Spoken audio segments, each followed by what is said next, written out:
Renato Freitas saiu na mão no meio da rua, teve operação na Vila Kennedy. Vamos falar também do Banco Master para você ir pro seu feriado com um compiladinho de informações, não é mesmo?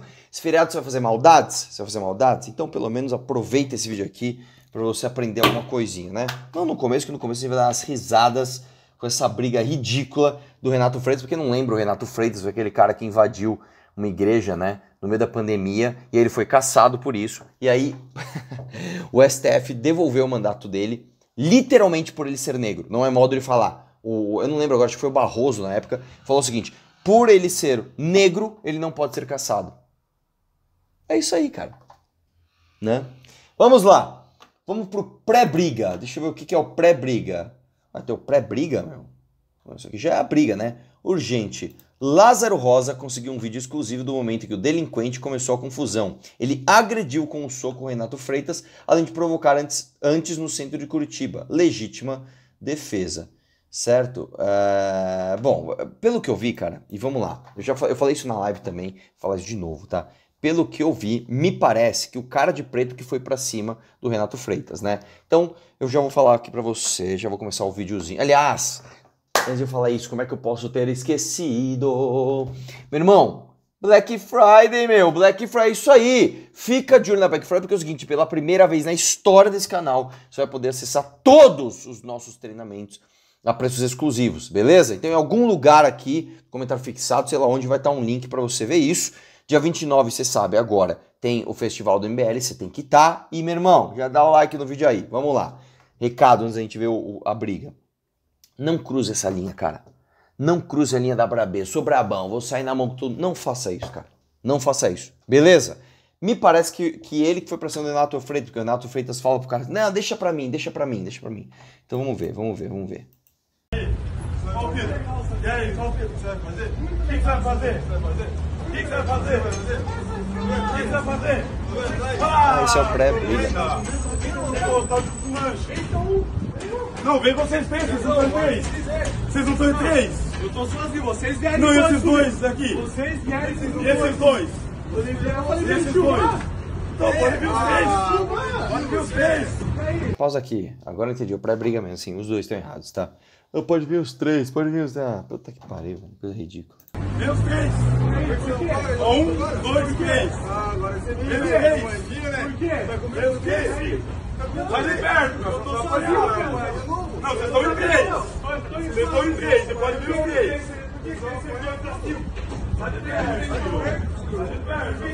Fica essa coisa ridícula. Assim, uma das coisas mais ridículas que tem, né, é pré-briga, né? O pré-briga, principalmente quando os caras vão se encarar e fica, tipo, parece que eles vão se beijar. Puta coisa zoada, velho. Puta coisa zoada. Então vem aí, então vem. Cara, poucas coisas são mais constrangedoras do que esses momentos, né? Enfim.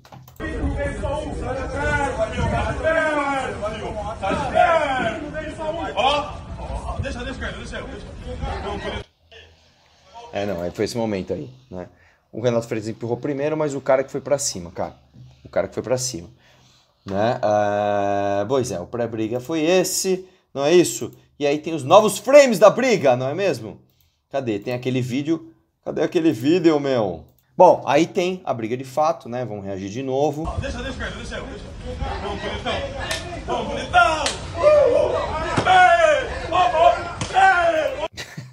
Eu até falei isso, eu vou falar a mesma coisa que eu falei na live.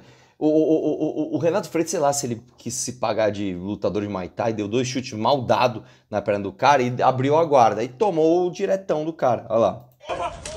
Pum! Tomou. E ainda até fiquei com raiva do cinegrafista, né? Como é que na hora do soco você vira a câmera, cara? Hein? Aí beleza, ele levanta. Pausa aqui. E aí eu vou mostrar uma coisa pra você, que isso aqui tem muito a ver com inteligência emocional. O Renato Freitas tá todo pá pra cima do cara. Dá 2 chutes lá, pá, toma o soco, bum, abala a moral. Abala a moral, o cara já fica meio... né? E o outro cresce a moral. Aí, os dois agem errado. O cara que tá com a moral alta, então vem, então! Aí ficou se achando. Aí ficou se achando e foi pra cima do cara todo errado, tá? Você pega um cara que sabe lutar, você toma um pau. E o outro, Renato Freitas, também baixou ali também a moral e foi pra cima meio que com a guarda baixa de novo. De novo, festival de macheza falha, né? Vamos lá. Então, tá sangrando já? Tá sangrando já? Começou, tô conseguindo. Ué, deixa ele vir sozinho. Vereador. Vereador. E aí? O que aconteceu? Olha que coisa ridícula isso. Olha que coisa ridícula. Deu soco, se rodou todo, né? Aí tem o frame do cara de dentro do carro, né? Vamos ver.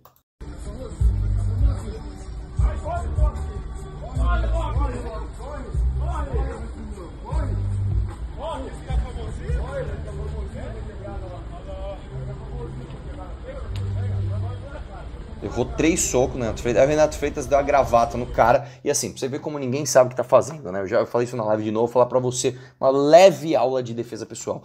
Se você pegar alguém na gravata, você tem que fechar a guarda pra você dar guilhotina e ombro pra frente. Lembra de colocar o ombro pra frente pra cabeça do cara não escapar, tá? O problema é, se você tá tomando uma guilhotina numa briga, que não é uma luta, você pode dar um batistaca. O batistaca é um golpe perigosíssimo, tá? E o cara também não sabe o que tá fazendo, que você vai ver. Agora tá nos 17 segundos aqui, Léo.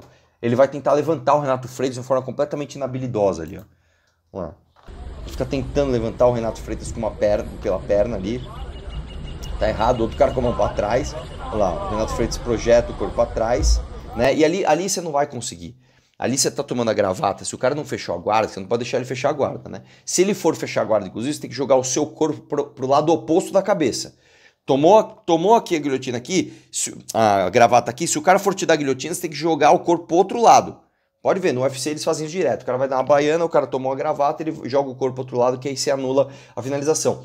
Em vez de você tentar levantar o cara, você tem que rodar ele para onde ele não tem apoio. Então você pegou a perna direita do cara, você roda ele para a direita dele, para sua esquerda. Você faz assim, você dá você risca o chão com a sua perna esquerda e joga o cara pro chão, que ele não tem como segurar, né? Não tem apoio. Vamos lá. Deu um soquinho nada a ver no estômago dele, né? Que é outra coisa também, tá, cara? Quando você não tá lutando, quando você tá brigando, né? A região aqui, peniana, não é uma área proibida, né? O cara dá um chute no saco dele ali, ó, esmaga as bolinhas, acabou, velho. Não tem homem que segure, tá? A galera vai lá e separa. Risinho de deboche. O Renato Freitas tomou um preju, cara. Ficou com o nariz aí todo ensanguentado, não é mesmo? E aí no pós-briga, o que tem aqui? O pós-briga tem o Renato Freitas no hospital, é isso aqui que tá escrito aqui? Alguém pode me dizer por que o Renato Freitas não foi ser atendido no SUS gratuito e de qualidade?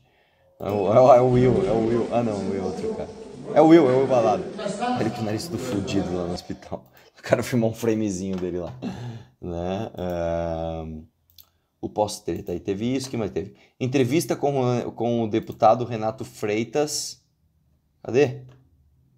Após sofrer uma agressão e reagir em legítima defesa. Não temos ser caçado por ter sido agredido e reagido em legítima defesa. Ele não teme ser caçado porque, segundo o STF, ele é negro, então ele não pode ser caçado. No vídeo mostra que Renato foi perseguido e agredido, vítima de armação. Deixa eu ver. Olha, eu não tenho, porque não tem como eles caçar o meu mandato, porque eu fui agredido e revidei. E se vocês verem o vídeo, na verdade, o rapaz me acertou, né? Eu caí, quebrei meu nariz. Pausa aqui, o cara ainda paga de vítima. O cara me agrediu. Não foi bem isso, né, Renato? Eu acho assim, realmente, o cara foi pra cima de você, eu não acho que você tá errado, mas não vem com essa, ele me agrediu, caí no chão, tadinho de mim. Para, velho, você que foi pra cima do cara também.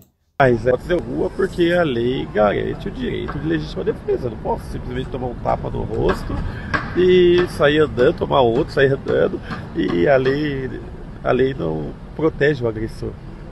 A lei justifica a legítima defesa do agredido.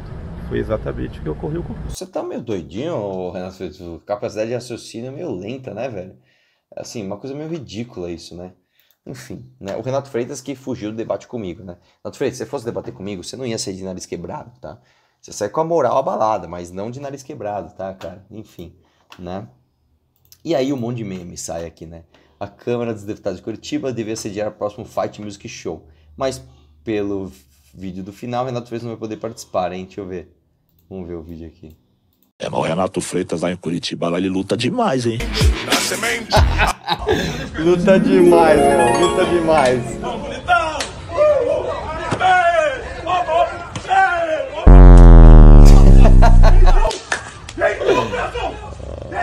Tem os prêmios da briga, né? Ele luta demais, cara. Ai, caramba, meu Deus aqui. Eu amo o algoritmo do Twitter. Os caras comparam. É ridículo, ridículo, velho. Vamos lá. Amanhã ele apresenta que sofreu racismo e só não bateu no cara porque não quis. Legal, mas foi esse dia aqui que o Renato Freitas se sentiu totalmente humilhado e constrangido por ter sido confundido. Isso aqui eu reagi na live. Isso aqui eu reagi na live. Olha isso aqui, olha isso aqui. Pra você ver como que o preconceito é uma merda, né? O cara veio aqui, ó. Estão até passando ali, ó. Aqueles dois playboy ali, ó. Olha lá, ó. Pescociano. O cara chegou, bateu no vidro aqui e falou: você é Uber? E daí? E se fosse? Qual o problema? Qual o problema? É preconceito achar que você está de Uber? Qual que é o problema, cara? Para um carro na porta da tua casa. Eu até... essas histórias é foda, né? Você tem que escolher, cara. Ou você é vítima. Ai, tadinho de mim. Ou você é brabão e você vai enfrentar todo mundo, cara. Que coisa ridícula. E o que mais tem aqui? Renato Freitas, deputado PT, no lançamento do livro do Marcinho, VP, líder do CV. Só isso mesmo, tudo normal por aqui, é verdade. Tinha até esquecido disso, né? Olha lá, ó. Olha lá, ó. Meu Deus. Que é isso, cara? No mais, amiguinhos, não briguem, cara. Não paguem de brabão na rua. Um dia você acha um cara mais brabo que você, cara. Aí dá merda, aí você não volta pra casa, entendeu? Não faça isso, cara. Não faça isso. E assim, cara, briga é uma merda, tá, cara? Vou te falar. Briga é uma merda. Mesmo que você ganhe uma briga, por exemplo, você quebra uma mão, você tá fudido, cara. São, sei lá, 3 meses com a mão enfaixada, cara. Você toma um soco, você quebra o dente, cara. Que transtorno, aqui no dentista, cara. Puta, consertar o dente. Cara, só não briga, cara. Só evita. Evita. A melhor coisa que você faz é evitar. Tá bom? Operação na Vila Kennedy. 18 presos e 2 mortos. Vamos ver. Hoje o que aconteceu na Vila Kennedy é revoltante. Durante mais uma etapa da Operação Contenção, nossas forças de segurança encontraram grande quantidade de drogas escondida dentro de uma escola. Olha lá. Tira a música, tá, Léo? Os policiais indo lá na escola e tal. Não, isso aqui não é na escola, não. Isso aqui é na Vila Kennedy.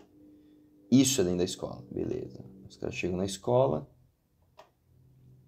Olha lá o caderninho dos caras, olha lá, com a contabilidade das drogas e tal. E falar uma coisa importante aqui pra você, tá?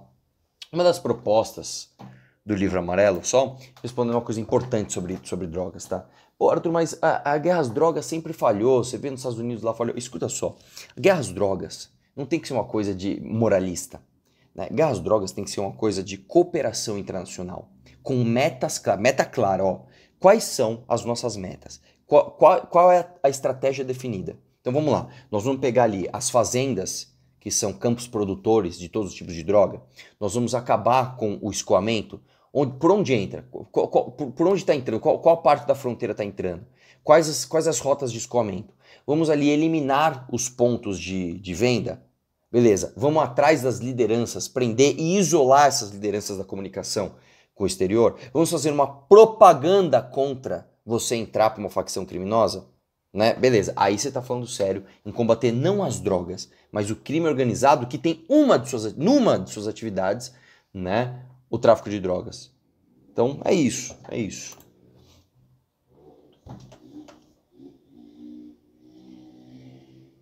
Um saquinho cheio de drogas, tal, beleza. Vamos lá, tem outra aqui. Esse é o nível de covardia, dessa facção criminosa que tenta dominar o território e transformar comunidades em reféns. Eles usam crianças como escudo e educação como esconderijo. A ação de hoje já capturou 8 criminosos, neutralizou 2, apreendeu 2 fuzis e uma pistola. Parabéns, Cláudio Castro.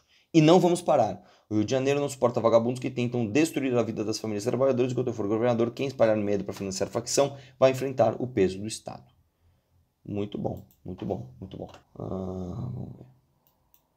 A Vila Kennedy é um ponto estratégico, logístico, que serve de base para a expansão do Comando Vermelho, né? O 14º, a Polícia Civil, né? Nessa operação de integração, essa operação conjunta que envolve as 2 secretarias atuando diretamente. Isso já é notório, não só notório, né? No campo investigativo, mas também na mídia, que a Vila Kennedy acaba servindo de base para ataques que são deflagrados na região do Catiri e também da Carobinha e agora Largo do Correia. Então são ações reiteradas. A partir disso, na primeira investigação, que foi em julho, nós conseguimos 24 mandados de prisão, né? Depois, a 34ª DP, junto com a DRE Capital, coordenado pelo Dr. Moisés e por mim, conseguimos cumprir 27 mandados de prisão em setembro. A partir daquela investigação, em setembro, nós deflagramos essa outra em ação conjunta com a Polícia Militar, que vem monitorando, e sem essa participação ativa da Polícia Militar, a gente não teria dado aso. Uma coisa que eu falei na live também é o seguinte, cara. Cadê a participação da Polícia Federal aí? Cadê a participação dos equipamentos federais? Vocês sabem, já falou aqui no canal, que o governo federal negou esses equipamentos. Não. O equipamento só pode ser operado por agente federal e agente federal só pode agir com intervenção federal que a gente não quer fazer. Né?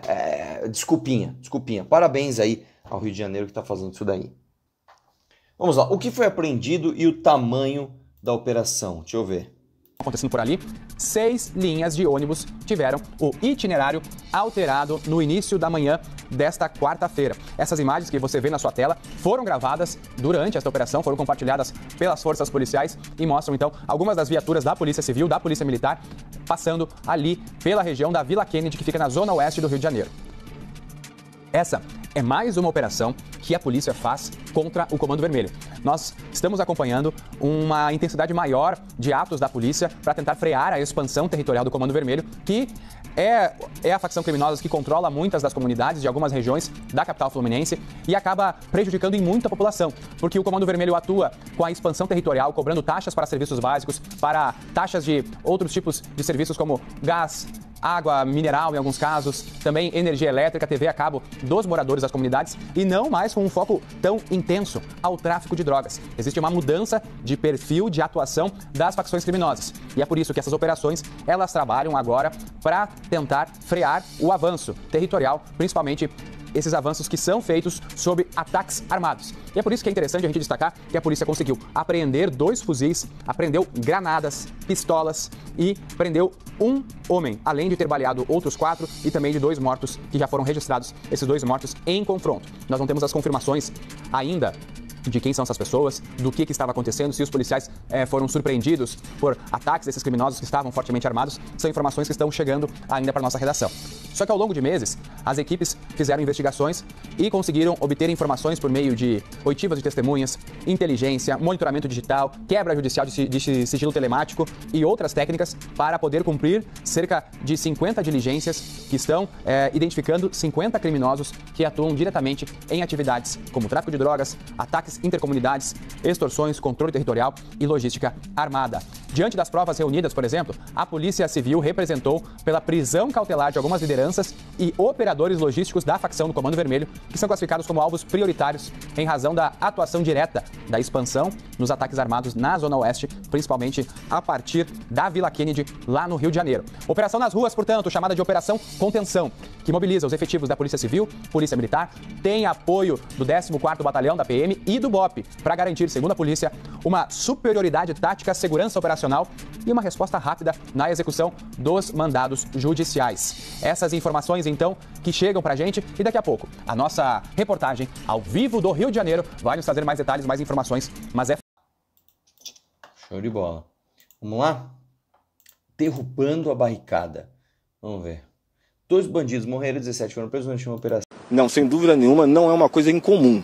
Só é uma coisa talvez pouco divulgada, né? Mas eles utilizam isso notoriamente com o objetivo de se resguardar por trás da ingenuidade e de crianças e adolescentes que ali convivem. Afinal de contas, você coloca ali até então um local que seria um local, né, com a menor suspeita, drogas e material entorpecente e deixando ao julgo da população e colocando a população justamente como vítima dessa situação toda. E unidade de saúde também ou só a educação?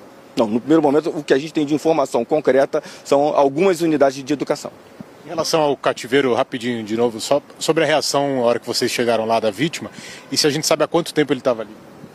Bom, nós estamos apurando, mas cerca de 3 dias ele estava ali, foi detido, torturado, né, numa sala específica de tortura naquela região. Ele traçou relatos que são bem específicos, que no primeiro momento não posso revelar, senão vai atrapalhar o andamento das investigações, mas é uma prática comum e normal da facção, né, no momento que se depara com rivais, com milicianos ou pessoas que eles acham ser milicianos, torturar para que revelem informações que possa resultar em ataques contra a facção rival. Pois é.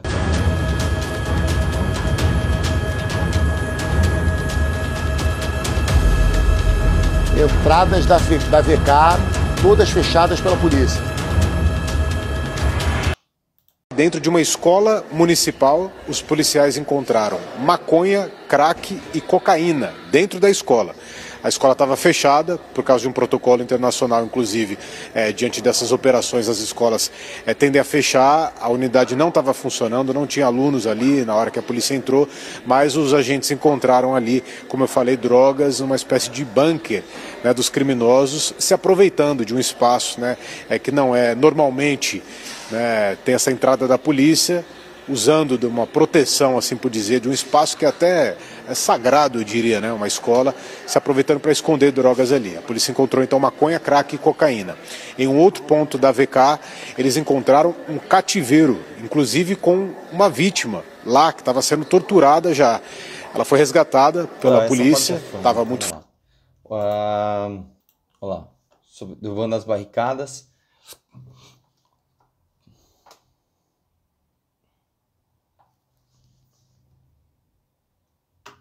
Eles metem uns tamborzão com concreto. Isso aqui, ó, cara, deixa eu ver se vai mostrar aqui um buraco que fica na parede, que é outro absurdo, né, cara? O cara mete o fuzil ali no buraco e sai atirando sem nem ver. Tem nem avisado o cara. Isso aí, o trator arrancando a parada, beleza. Nossa, quebrou até o pegadinho dos caras.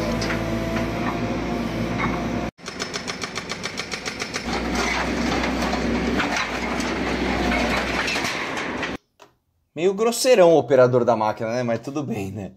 Vamos lá. E aí, cara, tem aqui o mentor das barricadas, né? Ele era conhecido como mentor das barricadas. Cosme Rogério Ferreira Dias financiava as barreiras erguidas pelo Comando Vermelho, dizia que era um empresário da reciclagem, mas comandava a estrutura que garantia o material para as barricadas. Olha a cara do cara indo embora. A polícia acertou o coração do financiamento das barricadas.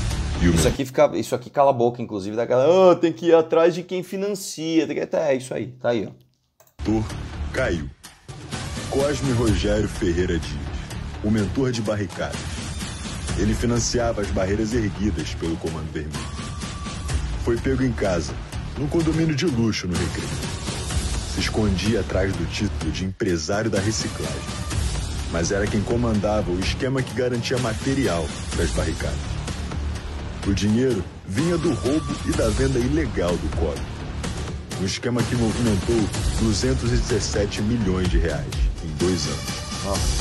Ferros velhos eram usados como fachada para lavar dinheiro, financiar vigilância armada e fortalecer a estrutura do tráfico. Hoje, em mais uma fase da Operação Contenção, prisões importantes, ferros velhos interditados e um baque pesado na engrenagem financeira da facção.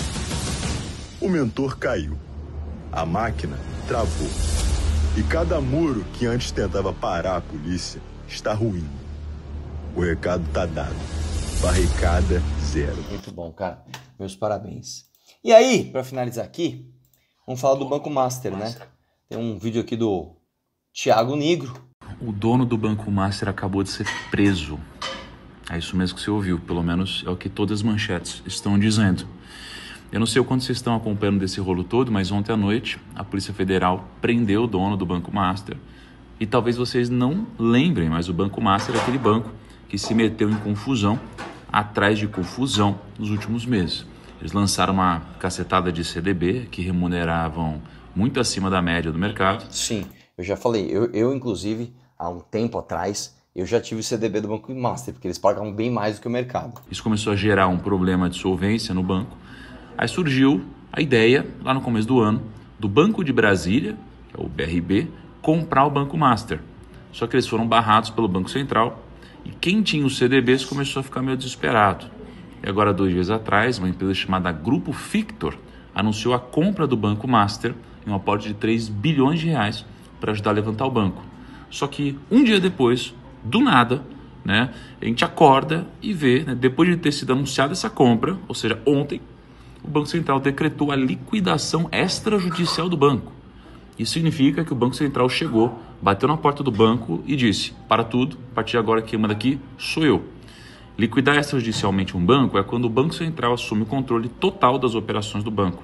Então ele tira os antigos donos do comando e coloca alguém de confiança para desmontar o banco peça por peça, pagar quem precisa ser pago, encerrar a operação da forma menos traumática possível. Foi o próprio Galípolo, presidente do Banco Central, que assinou o termo de liquidação do banco. E se você tem CDB do Banco Master, você vai entrar na fila do FGC, que é o Fundo Garantidor de Crédito. Então pode ser que demore, mas é... Sabe que o FGC, ele garante por CPF, se não me engano, nem como é que tá hoje, tá? Até 250 mil. Eu não conheço ninguém que precisou ir no FGC pegar dinheiro. Já me disseram assim, cara, meio que uma caixinha de surpresa. Você vai conseguir? Você não vai? Não sei, né? Mas, vamos ver o finalzinho aqui. Belo resumo do Thiago Nigro aqui. Mas em algum momento você vai receber o seu dinheiro de volta. Eu passei por isso no passado algumas vezes já. O único problema é que o FGC só cobra até 250 mil reais por CPF por instituição. Então se você tem acima de 250 mil, aí você vai ter que ter muita paciência, porque o Banco Central vai tentar vender os ativos do banco para levantar uma grana e tentar pagar quem ficou fora da garantia. E, dada a profundidade do tema, se vocês quiserem eu faço um vídeo no YouTube completo e vejo se meu time tem braço para editar até hoje à noite, tá? Deixa aqui nos comentários se vocês querem de fato que eu faça. Pois é, pois é. Saiu a reportagem aqui. Fundo ligado ao PCC injetou bilhões em empresas de Vorcaro, né? Que aliás, assim, a operação que pegou o cara, eu até falei na live, meus parabéns, pegaram o cara saindo do Brasil. O cara estava indo, ele estava no aeroporto, pegando o voo, aí dizem que ele ia para Malta, mas que ele ia para Dubai antes. Cara, o cara tava, ele vendeu o banco, falou, pegou o helicóptero, foi para o aeroporto de Guarulhos, vou pegar o avião, pum, pegaram o cara. Parabéns, viu, Polícia Federal, os caras foram para cima e, pegaram o cara, assim, nos 45 do segundo tempo, tá? Fundo ligado ao PCC injetou bilhões em empresas de Vorcaro, de jornal. Documentos revelam que estrutura financeira controlada pelo Hans 95 aplicou 2,5 bi em negócios ligados ao dono do Banco Master, é o cara do vagabundo aí, né? O fundo Hans, um dos principais alvos da operação Carbono Oculto, movimentou bilhões de investimentos ligados a Daniel Vorcaro, preso pela Polícia Federal, né, cara? E aí mostra aqui, o Hans 95 pertence à gestora Reag e opera por meio de uma complexa rede de fundos interligados, o que dificulta o rastreamento do verdadeiro destino dos recursos. Dados obtidos da CVM e das juntas comerciais revelam que a maior parte dos aportes ocorreu por meio de fundos fechados, com poucos cotistas e sem acesso público. A estrutura em cascata permitiu esconder os beneficiários finais, prática comum em esquema investigado pela Polícia Federal. Um dos focos da operação envolve o Banco Master, por fundos ligados ao Hans 95, tarará. Tá aqui, ó. Pois é, meu irmão. Pois é, tomou-lhe. Tomou-lhe. Não é mesmo? E é isso, cara. Eu vou deixar você aqui com o restinho da reportagem, vá informado pro seu feriado, beleza? Não esqueça, cara, estamos aí no Congresso, dia 29, e vai ter Black Friday, então aproveite. Um abraço, vamos questionar tudo. Tchau! O material deve abrir novas frentes de investigação, entre elas as conexões políticas do dono do Master, Daniel Vorcaro, que podem ter ajudado a instituição a manter uma gestão fraudulenta e temerária. Ele foi preso na noite de segunda no aeroporto de Guarulhos, em São Paulo, quando tentava embarcar para o exterior. A aeronave de luxo em que faria a viagem, avaliada em 200 milhões de reais, foi apreendida. Hoje, a defesa de Vorcaro pediu à justiça que ele fique em liberdade. Ao decretar a prisão, o juiz Ricardo Leite, da 10ª Vara da Justiça Federal em Brasília, afirmou que, diante de sua posição de gestor-chefe do Banco Master, não há dúvida sobre a liderança do banqueiro em disponibilizar ao mercado títulos de crédito, valores imobiliários e carteiras de crédito podres. Seu comando nestes comportamentos ilícitos, afirmou o juiz, é notório, já que exercia a presidência do Banco Master desde o início das anormalidades. E à época dos fatos, juntamente com Augusto Lima, um dos diretores do banco preso ontem, eram os responsáveis pelas decisões da instituição e pelas relações públicas do banco. Agora, a Polícia Federal e o Ministério Público investigam os caminhos dos desvios do Banco Master. Para os investigadores, é importante esclarecer qual o limite da influência de Daniel Vocaro e dos demais diretores da instituição em repartições públicas. O Ministério Público afirmou à Justiça que é preciso analisar como foi possível a captação de regimes próprios e fundos de pensão investirem recursos de seus pensionistas em ativos altamente arriscados, evitados por investidores privados. A investigação apontou que boa parte dos ativos do Banco Master eram de difícil valoração e de baixa liquidez. A instituição emitiu quase 2 bilhões e 100 milhões de reais em letras financeiras, títulos de renda fixa para captar recursos a longo prazo. A maioria foi adquirida por fundos de previdência de servidores de estados e municípios, somando mais de 1 bilhão e 800 milhões de reais. Investimento que foi feito a partir de 2023. 3 estados fizeram aplicações: Rio de Janeiro, Amazonas e Amapá. Esses títulos ajudaram a financiar o avanço do banco e não são cobertos pelo Fundo Garantidor de Créditos. Um dos principais clientes do Master é o Rio Previdência. Foram aplicados 907 milhões de reais em letras financeiras, que são títulos de renda fixa. Há mais de um ano, o fundo vinha sendo alertado por órgãos como o Tribunal de Contas do Estado sobre o risco de fazer aportes no banco para os aposentados. Um alerta como esse também foi feito pelo Sindicato de Trabalhadores da Justiça do Amazonas ao Amazonprev, fundo de pensão que investiu 50 milhões de reais no Master. O sindicato afirma que a decisão foi tomada sem a aprovação do Conselho de Administração do fundo. Hoje foi publicada no Diário Oficial a decisão do Banco Central de decretar a liquidação extrajudicial do Banco Master, ou seja, determinou que seja iniciado o encerramento das atividades do banco por considerar que ele não tem mais condições de operar. A PF identificou que o Banco Master emitiu aproximadamente 50 bilhões de reais em títulos de CDBs, prometendo juros acima das taxas de mercado. Segundo a investigação, 12 bilhões de reais estariam descobertos, porque ativos da empresa, como imóveis e capital próprio, o banco teria dificuldades para vender. Para passar ao mercado a impressão de que não tinha problema de liquidez, o Master simulou ter aplicado parte dos 50 bilhões de reais em ativos que não existem, de acordo com a PF, comprando créditos fictícios de uma empresa chamada Tirreno. O Master não pagou nada por essa compra, mas logo em seguida vendeu esses mesmos créditos ao BRB, que pagou 12 bilhões e 200 milhões de reais pelo negócio, sem documentação, para socorrer o caixa do Banco Master. Para a PF, comprar e revender créditos de dívidas de uma empresa que seria de fachada foi uma das operações que o Banco Master fez para tentar se recuperar financeiramente. Chamou a atenção dos investigadores o fato da transação não envolver uma coobrigação, como ocorre nesse tipo de revenda. Se o devedor original não pagasse o empréstimo, o Banco de Brasília ficaria com o prejuízo sozinho e o Master não seria responsabilizado. Em outra frente, a PF também deve investigar se o anúncio de que o consórcio liderado pelo grupo de investimento Victor Hold compraria o Master foi uma estratégia para Vocaro fugir do país.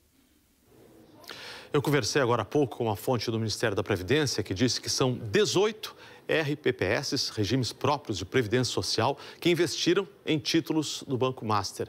Esses RPPS é o que vem se chamando, né, de fundos de previdência de estados e municípios. Esses investimentos, como o Márcio disse na reportagem, começaram no segundo semestre de 2023 e foram interrompidos em 2024, quando o Ministério avisou que faria auditorias. Em nota, a defesa de Daniel Vocaro afirmou que está à disposição para cooperar com as autoridades, dar informações e participar de audiências. A defesa de Augusto Lima declarou que ele já havia se desligado definitivamente de todas as funções executivas do banco em maio do ano passado e que as operações investigadas atualmente são posteriores à saída dele do banco. O Rio Previdência informou que está em negociação para substituir as letras financeiras por precatórios federais e garantir o pagamento de aposentadorias e pensões. Em nota, a Fundação Amazonprev disse que a aplicação no Banco Master não oferece riscos aos aposentados e pensionistas do Estado e que garante todas as obrigações junto aos beneficiários. O diretor executivo do Fundo do Amapá disse que a Amprev tem recursos para garantir o pagamento dos servidores ativos e inativos, aposentados e pensionistas.